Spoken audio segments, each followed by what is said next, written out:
Welcome to Z exam. आज है 13 फरवरी 2022। 13 फरवरी 2022 से रिलेटेड जितने भी करंट क्वेश्चन होंगे सारे इस वीडियो में मेंशन करेंगे। हर क्वेश्चन से रिलेटेड इंपॉर्टेंट फैक्ट बताऊंगा, तो पूरा वीडियो बड़े ध्यान से देखिए। लास्ट में आपसे क्वेश्चन पूछूंगा, उसका आंसर आपको कमेंट बॉक्स में बताना है। आज की वीडियो की पीडीएफ फाइल इस वीडियो डिस्क्रिप्शन बॉक्स में डाउनलोड कर सकते हैं। पीडीएफ हमारे टेलीग्राम से भी डाउनलोड कर सकते हैं। टेलीग्राम का लिंक इस वीडियो डिस्क्रिप्शन बॉक्स में दिया गया है। वहाँ पे सारी पीडीएफ सारी वीडियो एक साथ एक ही जगह पे मिल जाएगा। रोज मॉर्निंग उठकर आप एक गोल सेट करिए और उस गोल को अचीव करने में अपनी पूरी ताकत झोंक दीजिए। लाइफ आपकी ऑटोमेटिकली अच्छी हो जाएगी। आगे बढ़ते हैं। History of the day 13 February by Z exam. 13 फरवरी 1931 नई दिल्ली भारत की राजधानी घोषित हुई थी। फिर 13 फरवरी 2003 यश चोपड़ा को दादा साहब फाल्के पुरस्कार मिला था। फिर 13 फरवरी 2004 भारतीय टीम के कुआलालंपुरम में 10वीं एशियाई निशानेबाजी चैंपियनशिप में स्वर्ण पदक जीता गया था। तो ये आपके लिए मोस्ट इंपॉर्टेंट है। फिर 13 फरवरी 1879 सरोजिनी नायडू भारत की कोकिला, जिन्हें भारत की कोकिला कहा जाता है। आपसे क्वेश्चन पूछा जाता है कि भारत की कोकिला किसे कहा जाता है, तो सरोजिनी नायडू को। स्वतंत्रता सेनानी और मृत्यु का जन्म इनका ये हुआ था और मृत्यु कब थी 1949 में। तो ये आप नोट कर लीजिए। फिर 13 फरवरी 1984 पूर्व प्रधानमंत्री इंदिरा गांधी ने नौसेना के लिए मुंबई स्थित मझगांव डाक का शुभारंभ किया था। यानी डाक सेवा पहले शुरू की गई थी मझगांव में। तो ये आप नोट कर लीजिए, आपके लिए इंपॉर्टेंट है। आगे बढ़ते हैं। Bullet question by Z exam 13 फरवरी 2022। चलिए स्टार्ट करते हैं एक अच्छे दिन की शुरुआत एक अच्छे क्वेश्चन के साथ। आज का पहला क्वेश्चन, कौन NSWS के साथ एकीकृत होने वाला पहला केंद्र शासित प्रदेश बना है? सेंस होगा ऑप्शन नंबर बी JK यानी Jammu Kashmir. National single window system NSWS का फुल नेम हो जाएगा national single window system. Jammu Kashmir के उपराज्यपाल हो जाएंगे मनोज सिन्हा। जम्मू कश्मीर के फॉर्मेशन कब हुआ था यानी कब बना था, तो 31 अक्टूबर 2019 में। तो ये आप नोट कर लीजिए, मोस्ट इंपॉर्टेंट है, आपसे क्वेश्चन पूछ सकते हैं। जम्मू कश्मीर की बात आई है, देखते हैं फिगर में कहाँ पे। देखिए ये वाला जो ऊपर वाला हिस्सा दिख रहा है, तो ये नक्शा थोड़ा सा बदल गया है। कुछ इस तरह का ये ऊपर वाला हिस्सा नक्शा है। तो देखिए, तो जम्मू कश्मीर आपका कहाँ पे है, ये रहा आपका JK, ये आपका है JK जम्मू कश्मीर। और ये पूरा हिस्सा किसका है, ले ऑफ लद्दाख का। तो इसे आप नोट करिए। इसकी सीमा किसके साथ मिलती है, तो यहाँ पे आपका पाकिस्तान यानी POK है, और यहाँ के ऊपर आपका अफगानिस्तान। तो पाकिस्तान, अफगानिस्तान और यहाँ पे ऊपर चाइना, यानी 3 अंतर्राष्ट्रीय 3 देशों के साथ इसकी सीमा लगती है। तो ये आप नोट कर लीजिए, आपसे पूछा सकता है क्वेश्चन। आगे बढ़ते हैं। भारत ने हाल ही में Salesforce global digital skill index 2022 में कौन सा स्थान प्राप्त किया है? सेंस होगा ऑप्शन नंबर बी पहला स्थान प्राप्त किया है। तो आपके लिए इंपॉर्टेंट है, इसको भी आप देख लीजिए। आगे बढ़ते हैं। मुनीश्वर नाथ भंडारी किस उच्च न्यायालय के नए मुख्य न्यायाधीश बने हैं? सेंस होगा ऑप्शन नंबर सी मद्रास उच्च न्यायालय के। कानून मंत्रालय के अनुसार न्यायमूर्ति मुनीश्वर नाथ भंडारी को मद्रास उच्च न्यायालय का मुख्य न्यायाधीश नियुक्त किया गया है। न्यायमूर्ति भंडारी ने पिछले साल नवंबर में न्यायमूर्ति संजीव बनर्जी के मेघालय उच्च न्यायालय में स्थानांतरण के बाद मद्रास उच्च न्यायालय में के कार्यवाहक मुख्य न्यायाधीश के रूप में पदभार संभाला था। तो आपके लिए इंपॉर्टेंट, इसे भी आप जरूर देख लीजिए। आगे बढ़ते हैं अगले क्वेश्चन की तरफ।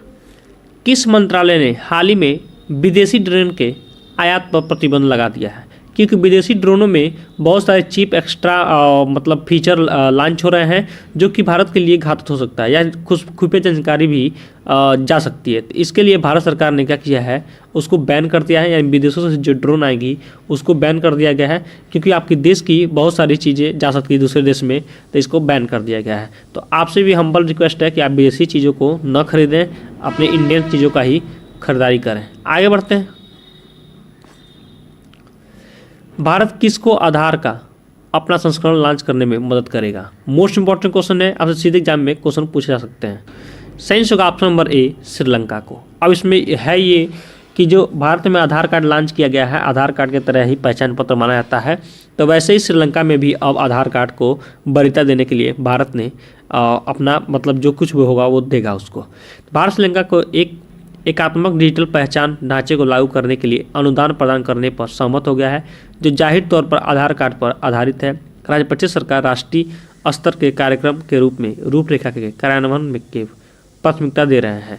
तो आपके लिए इंपॉर्टेंट है। श्रीलंका की बात आइए देखते हैं फिगर में श्रीलंका कहाँ पे है। देखिए ये रहा आपका वर्ल्ड का मैप और ये रहा इंडिया ये अपना देश हमारा इंडिया है, और जस्ट नीचे क्या है, श्रीलंका है। ये नीचे पूरा क्या है, पानी ही पानी है, तो इसे भी आप नोट कर सकते हैं। आगे बढ़ते हैं, श्रीलंका के बारे में कुछ चीज़ें नोट करते हैं। राजपक्षे आप जानते ही हैं, महिंद्रा राजपक्षे पीएम यहाँ के, तो ये आप नोट कर सकते हैं। श्रीलंका का कैपिटल कहाँ पर हो जाएगा, कोलंबो। तो ये सारी चीज़ें आप नोट कर लीजिए। आगे बढ़ते हैं, किस राज्य सरकार द्वारा हाल ही में गैर कानूनी धर्मांतरण रोकथाम विधेयक 2022 को मंजूरी दी गई है? सेंस होगा ऑप्शन नंबर ए, हरियाणा गवर्नमेंट द्वारा। तो आपके लिए मोस्ट इंपॉर्टेंट है, इसे जरूर आप टैग कर लीजिए, आपसे सीधे एग्जाम में क्वेश्चन पूछा सकता है। हरियाणा की बात ये तो देखते हैं फिगर में हरियाणा कहाँ पे है। तो ये रहा देखिए आपका भारत का नक्शा, और ये रहा आपका हरियाणा। कैपिटल कहाँ पर हो जाएगा, कैपिटल हो जाएगा चंडीगढ़। तो ये आप नोट कर लीजिए। इसकी सीमा पंजाब से, दिल्ली से, उत्तर प्रदेश, हिमाचल और राजस्थान से लगती हैं, तो इसे भी आप देख सकते हैं। अगले क्वेश्चन पढ़ते हैं। तेलंगाना सरकार ने उच्च शिक्षा का विस्तार करने के लिए किस काउंसिलिंग के साथ समझौता किया है? सेंस होगा ऑप्शन नंबर ए, ब्रिटिश के साथ। यानी ब्रिटिश गवर्नमेंट की जितनी भी पॉलिसी है शिक्षा को लेकर उस सबको लागू करेगा तेलंगाना गवर्नमेंट। तो ये आप देख लीजिए। तेलंगाना की राजधानी रहेगी हैदराबाद। तेलंगाना के राज्यपाल रहेंगे तिमली साई सुंदर राजन। तेलंगाना के मुख्यमंत्री रहेंगे के चंद्रशेखर राव। तेलंगाना की बात आती है, देखते हैं तेलंगाना कहाँ पे। ये रहा आपका तमिलनाडु। आप देख लीजिए, आपके लिए मोस्ट इंपॉर्टेंट है। इसकी भी सीमा है, यहाँ पे पूरा जल ही जल है, तो समुद्र के साथ इसका भी सीमा लगता है, तो इसे भी आप नोट कर लीजिए। अब ये भी पूछा सकता है इसके आसपास के राज्य कौन कौन से हैं, केरला, कर्नाटका और आंध्र प्रदेश। तो इसे भी आप देख लीजिए, मोस्ट इंपॉर्टेंट है। आगे बढ़ते हैं। इकोनॉमिस्ट इंटेलिजेंस यूनिट द्वारा जारी 167 देशों के लोकतंत्र सूचकांक में भारत का कौन सा स्थान रहा है? सेंस का ऑप्शन नंबर बी, भारत 46वें स्थान पर रहा है। तो मोस्ट इंपॉर्टेंट है, तो पहले स्थान पे कौन रहा है, तो इससे रिलेटेड एक आगे क्वेश्चन है, उसको भी हम देख लेते हैं। तो यहाँ पे आपका रहेगा यूनाइटेड किंगडम, यानी ब्रिटिश की बात आई थी अभी। ब्रिटिश तेलंगाना ने ब्रिटिश के सारे रूल को लागू करने की बात कही है। तो ये रहा आपका यूनाइटेड किंगडम, यानी कैपिटल हो जाएगा आपका लंदन। ये यूरोप महाद्वीप का हिस्सा है यूनाइटेड किंगडम, इसे भी आप देख लीजिए। और ये रहा आपका एशिया महाद्वीप, यानी जिसमें भारत हमारा है, हम लोग हैं। और ये रहा आपका उत्तरी अमेरिका, ये दक्षिणी अमेरिका, ये आपका अफ्रीका महाद्वीप, ऑस्ट्रेलिया महाद्वीप और ये अर्कंटिका महाद्वीप। तो ये 7 महाद्वीप है, 7 महाद्वीप को आप अच्छे से देख लीजिए। अगले क्वेश्चन तक बढ़ते हैं। अगला क्वेश्चन मोस्ट इंपॉर्टेंट है, इसे हम जरूर देखेंगे। देखिए, किसने प्राकृतिक खेती को बढ़ावा देने के लिए जीवा कार्यक्रम शुरू किया है? मोस्ट इंपॉर्टेंट क्वेश्चन है, इसको मैंने स्क्रीन पर भी रखा है क्योंकि यहाँ से क्वेश्चन पूछा जाता है। नाबार्ड, सेंस होगा option number A, NABARD. National bank of agriculture and rural development. NABARD का फुल नेम हो जाएगा NABARD का national bank of agriculture and rural development. ये कृषि से संबंधित बहुत सारे कार्यक्रमों को लॉन्च करता है, तो इसे जरूर आप टैग कर लीजिए। कृषि परिस्थिति के सिद्धांतों को प्रभावी ढंग से लागू करने के लिए दीर्घकालिक स्थिरता और पहले से मौजूद सामाजिक और प्राकृतिक पूंजी को कुशल खेती की ओर बदलना नाबार्ड का काम है। फिर नाबार्ड की गठन कब हुआ था? 12 जुलाई 1982। नाबार्ड का मुख्यालय मुंबई। नाबार्ड के अध्यक्ष गोविंद राजुलू चिंताला। तो ये आप नोट कर लीजिए। आगे बढ़ते हैं, मुंबई की बात आई, अभी देखते हैं मुंबई कहाँ पे है। इकोनॉमिक्स इंटेलिजेंस यूनिट द्वारा जारी 167 देशों के लोकतंत्र सूचकांक में सबसे ऊपर कौन सा देश रहा है? सेंस का option number option number B, Norway. अब पहले 46वें स्थान पे कौन है? भारत हमारा देश, नॉर्वे पहले स्थान पे है। तो ये आप नोट करिए। नॉर्वे की बात आई है, देखते हैं नॉर्वे कहाँ पे है। तो ये रहा आपका नॉर्वे। देखिए, ये भी आपका यूरोप महाद्वीप का हिस्सा है।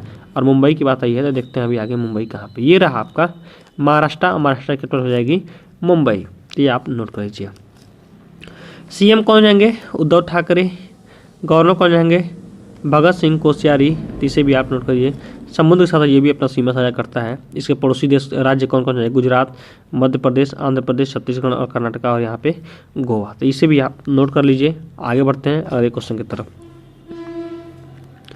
किस भाटिया द्वारा लिखित भारत अफ्रीका संबंध चेंजिंग होराइजन नामक एक नई पुस्तक का विमोचन किया गया है? सेंस होगा option number A, Rajiv Bhatia द्वारा। गेटवे हाउस में विदेशी नीति अध्ययन कार्यक्रम के एक विशिष्ट फेलो राजदूत राजीव कुमार भाटिया ने भारत अफ्रीका संबंध चेंजिंग होराइजन नामक एक नई पुस्तक लिखी है, जो वैश्विक मामलों में एक महत्वपूर्ण अभिनेता और हितधारक के रूप में अफ्रीका के उद्भव और दावे और भारत और अफ्रीका के बीच संबंधों के परिवर्तन की पड़ताल करता है। तो इसे भी आप देख लीजिए। आगे बढ़ते हैं। चौथा क्वाड विदेशी मंत्रियों की बैठक कहाँ हुई है, जिसमें ऑस्ट्रेलिया, भारत, जापान और अमेरिका के विदेशी मंत्री भाग लिए हैं। सेंस होगा ऑप्शन नंबर सी, मेलबर्न, यानी ऑस्ट्रेलिया के मेलबर्न में। इसे भी आप नोट कर लीजिए। देखते हैं सभी देशों को। ये रहा आपका वर्ल्ड का नक्शा, ये रहा इंडिया, ये रहा आपका ऑस्ट्रेलिया, एक महाद्वीप है, ऑस्ट्रेलिया देश भी है, इसे भी आप देख लीजिए। ये रहा आपका देखिए जापान, जापान की कैपिटल जगह टोक्यो, बिल्कुल बगल में। ये रहा आपका इंडिया, तो इसे भी आप देख लीजिए। आगे बढ़ते हैं यूनाइटेड किंगडम की। ये रहा आपका यूनाइटेड किंगडम, सॉरी यूएसए, संयुक्त राज्य अमेरिका। प्रेसिडेंट जोई बाइडन, कैपिटल कहाँ हो जाएगा, वाशिंगटन डीसी, ये मैं रोज़ बताता हूँ। सब प्रेसिडेंट कमला हैरिस, तो ये आप नोट कर सकते हैं। व्हाइट हाउस यहाँ की संसद का नाम है, इसे भी आप देख सकते हैं। तो ये सारी चीज़ें आप नोट कर लीजिए, आपके लिए मोस्ट इंपॉर्टेंट है। आगे बढ़ते हैं। जेट एग्जाम बाय किस sir, dose for you. Marathi और हिंदी फिल्मों के किस अभिनेता का 93 वर्ष की उम्र में निधन हो गया। आपके सामने 4 ऑप्शन, सही आंसर आप कमेंट बॉक्स में दीजिए। हमारे चैनल आपको अच्छा लगा हो, हेल्पफुल लगा हो, दोस्तों के पास जरूर शेयर करिए। आज टारगेट है 100 लाइक का, तो 100 लाइक जरूर कंप्लीट करिए। आपके जीएस संबंधी कोई भी क्वेश्चन हो, कोई ऑडिशन हो, दिए गए सोशल नेटवर्क साइट पर मैसेज करिए, मैं इसका रिप्लाई अवश्य करूँगा। इसका लिंक वीडियो डिस्क्रिप्शन में दिया गया है, वहाँ पर सारी PDF, सारे वीडियो एक साथ एक ही जगह पे मिल रहा है। मिलते हैं एक खास अपडेट के साथ एक अगली न्यूज में। तक के लिए धन्यवाद। आपका दिन शुभ हो।